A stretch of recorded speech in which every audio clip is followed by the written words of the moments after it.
Veterans Day is one of the most revered days for any veteran because it honors veterans from all the wars and even those who served in peacetime. Jillian Risberg has more.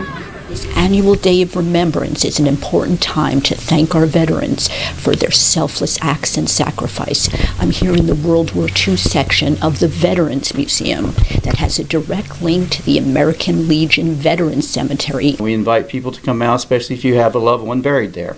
Salvation Army band will be there, and we're going to place flags on every one of the graves there. There are 245 veterans buried there. It's one of the most revered days for any veteran because it honors those from all wars and even those who served in peacetime. If you have a grandparent that may have served, or a father or a brother or sister that's serving now even, then why not get into the spirit of celebrating veterans? Join them from the cemetery to the parade in downtown Beckley, and then they return to the museum for their private healing field service. According to Ron, there are many you would never know are veterans, but as soon as you found out... A simple thank you for service always makes me feel good, especially when it's a small child that comes up to me in a store or something and says, thank you for your service. It warms your heart. American Legion is caring for their cemetery, but with World War II, Korean War, and Vietnam vet members getting up there in years, it's tough for them without an influx of young veterans. So they invite those in their 20s, 30s, and 40s to join them, VFW or another civic group that fights for veterans.